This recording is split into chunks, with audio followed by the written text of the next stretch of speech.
जगमग ज्योति हूँ, मैं तो एक जगमग ज्योति हूँ। मैं सीप नहीं हूँ, मोती हूँ। मैं सीप नहीं हूँ, मोती हूँ। मैं तो एक जगमग ज्योति हूँ। सजीव तन को जब ओम शांति, ओम शांति। आज की तारीख है 24/7/11 और आज रविवार है। अव्यक्त बाप दादा की मुरली है और रिवाइज कोर्स की अव्यक्त बाप दादा की मुरली की तारीख है 24/4/73। हेडिंग है अलौकिक जन्म पत्री। हमने अलौकिक जन्म लिया है तो हमारी जन्म पत्री भी बदल जाती है, तो जन्म पत्री भी हमारी अलौकिक है। इस समय सभी मास्टर सर्वशक्तिमान स्वरूप में स्थित हो। हाँ, बाबा याद दिलाते हैं कि तुम किसके बच्चे हो। एक सेकंड में अपने इस संपूर्ण स्टेज पर स्थित हो सकते हो। यदि बाबा कहे अभी इसी घड़ी आप उस स्टेज पर स्थित हो जाओ तो स्थित हो सकते हैं। इस रूहानी ड्रिल के अभ्यासी बने हो। एक सेकंड में जिस स्थिति में अपने को स्थित करना चाहो उसमें स्थित कर सकते हो। जितना समय और जिस समय चाहें तभी स्थित हो जाओ। इसमें अभ्यासी हो कि अभी तक भी प्रकृति द्वारा बनी हुई परिस्थितियाँ अवस्था को अपनी तरफ कुछ न कुछ आकर्षित कर लेती हैं। बाबा कहते कहीं आकर्षित तो नहीं हो जाते। सभी से ज़्यादा अपनी देह के हिसाब किताब रहे हुए कर्म भोग के रूप में आने वाली परिस्थितियाँ अपनी तरफ आकर्षित तो नहीं करती हैं। हाँ, जब कर्म भोग आता है, कोई शारीरिक बीमारी जो विविध प्रकार से आती है, तो उस समय वो बीमारी अपनी तरफ आकर्षित कर कहीं बाबा की याद भुला तो नहीं देती है। तो यह भी आकर्षण बाबा कहते हैं समाप्त हो जाए। इसको ही बाबा कहते हैं कि इसको ही कहा जाता है संपूर्ण नष्टो मोहा। जिस वस्तु से मोह अर्थात लगन होती है वह अपनी तरफ बार बार आकर्षित करती है।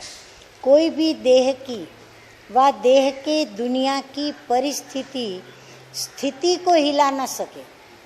कैसी भी परिस्थिति हो, कोई भी देहधारी हो, कैसा भी समीप का संबंध हो, कितना भी कोई प्रिय हो, बाबा कहते हैं देह के दुनिया की कोई भी व्यक्ति या परिस्थिति इसको हिला न सके।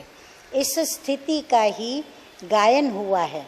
अंगद के रूप में जो कल्प पहले का गायन है, यही वो संपूर्ण स्टेज है जो बुद्धि रूपी पाँव को प्रकृति की परिस्थिति हिला न सके। तो ऐसे बने हो। लक्ष्य तो यही है ना। बाबा पूछ रहे हैं कि सभी ने लक्ष्य तो यही लिया है ना। अभी तक लक्ष्य और लक्षण में अंतर है। कल्प पहले के गायन और वर्तमान प्रैक्टिकल जीवन में अंतर है। जो कल्प पहले आपका गायन हुआ है, बाबा कहते हैं उसमें और अभी के जीवन में अंतर है। तो इस अंतर को मिटाने के लिए तीव्र पुरुषार्थ की युक्ति कौन सी है? जब युक्तियों को जानते भी हो फिर अंतर क्यों? क्या नेत्र नहीं है? बाबा कहते क्या दिव्य नेत्र नहीं मिला है? या नेत्र भी है लेकिन नेत्र को योग्य समय पर यूज़ करने की योग्यता नहीं है। बाबा कहते क्या है? हाँ, स्वयं में चेकिंग करो और चेक करके फिर परिवर्तन करो। जितनी योग्यता उतनी महानता दिखाई देती है। महानता की कमी के कारण जानते हो? जो मुख्य मान्यता सदैव सुनाते भी रहते हो, उस मान्यता की महीनता नहीं है। महीनता आने से महावीरपन आ जाता है। महावीरता अर्थात महानता। तो फिर कभी कमी किस बात की रही? बाबा कहते महावीर बने हो, महान भी बन रहे हो, फिर कमी किस बात की है? महीनता की। महीन वस्तु तो किसी में भी समा सकती है। बिना महीनता के कोई भी वस्तु जहाँ और जैसा समाना चाहें वैसे समा नहीं सकती। जितनी जो वस्तु महीन होती है उतनी वो माननीय होती है और वो पावरफुल भी होती है। तो बाबा का कहने का भाव यही है कि हमारी जो चारों सब्जेक्ट्स हैं, हम हर सब्जेक्ट के अंदर इतना गहराई में जाएं, इतना रिसर्च करके और महीनता में जाएं कि वो महीनता हमें महान बनाए। क्योंकि महीनता में जाएंगे तो महसूस होगा कि कौन सी बात की कमी है जो मुझे भरनी है और उस कमी के लिए मुझे क्या करना है। तो वो समझने से हमारे पुरुषार्थ के अंदर भी तीव्रता आ जाती है और वह पुरुषार्थ की तीव्रता हमें महान बनना सहज बना देती है। वरदान है आज का, हर बात में सार को ग्रहण कर। हाँ, विस्तार तो बहुत है ज्ञान का, लेकिन हर बात में सार को ग्रहण कर। जैसे ज्ञान को बाबा 2 शब्दों में समाते हैं। कैसे? बाबा कहते हैं मेरी याद को करने के लिए एक ही शब्द याद रखो कि माम एकम। फिर हमको नई दुनिया में जाना है तो बाबा कहते एक ही शब्द याद रखो, मध्याजी भव। तो विस्तार को सार में समाया। तो इसी प्रकार बाबा कहते जो भी बातें होती हैं आपके साथ, हर बात में सार को ग्रहण कर ऑलराउंडर बनने वाले सरल पुरुषार्थी भव। जो भी बात देखते हो, सुनते हो, उसके सार को समझ लो और जो बोलो, जो कर्म करो, उसमें सार भरा हुआ हो तो पुरुषार्थ सरल हो जाएगा। देखो बाबा कितना स्पष्ट हमको समझाते हैं। ऐसा सरल पुरुषार्थी सब बातों में ऑलराउंड होता है, उसमें कोई भी कमी दिखाई नहीं देती, कोई भी बात में उसकी हिम्मत भी कम नहीं होती, मुख से ऐसे बोल भी नहीं निकलते कि हम ये नहीं कर सकते। हाँ, जो कमज़ोर होता है वो कहता है हम तो ये नहीं कर सकते, लेकिन जो महान होता है, जिसमें हिम्मत होती है, वो कभी नहीं कहेंगे कि हम ये नहीं कर सकते।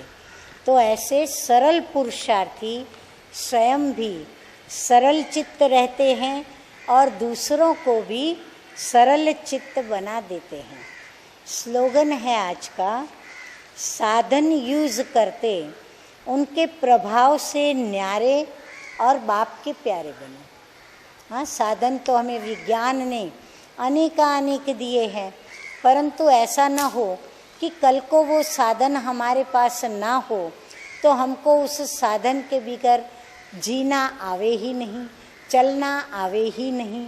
उस साधन के बगैर हम परेशान हो जाएं, हमारी शान से हम नीचे आ जाएं और बाबा भी भूल जाए और पुरुषार्थ भी ना हो। तो बाबा कहते हैं साधन यूज़ करते उनके प्रभाव से न्यारे और बाप के प्यारे बनो।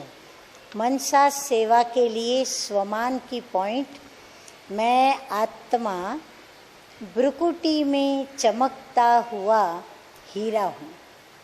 हाँ, बहुत शांति से एकांत में मन में स्मरण करना है, बार बार हमको यही याद रहे कि मैं आत्मा ब्रुकुटी में चमकता हुआ हीरा हूँ, लाइट के कार्ब में बैठा हूँ। संपूर्ण विश्व को शांति का दान दे रहा हूँ। तो ऐसे ज्ञान स्वरूप बुद्धि द्वारा सिद्धि को प्राप्त करने वाले, संपूर्णता को अपने जीवन से प्रत्यक्ष दिखलाने वाले, सदा अपनी स्वस्थिति से परिस्थिति को पार करने वाले महावीरों को बाप दादा का याद प्यार और नमस्ते। रूहानी बच्चों का रूहानी बाप दादा को याद प्यार और नमस्ते नमस्ते। ओम शांति, ओम शांति।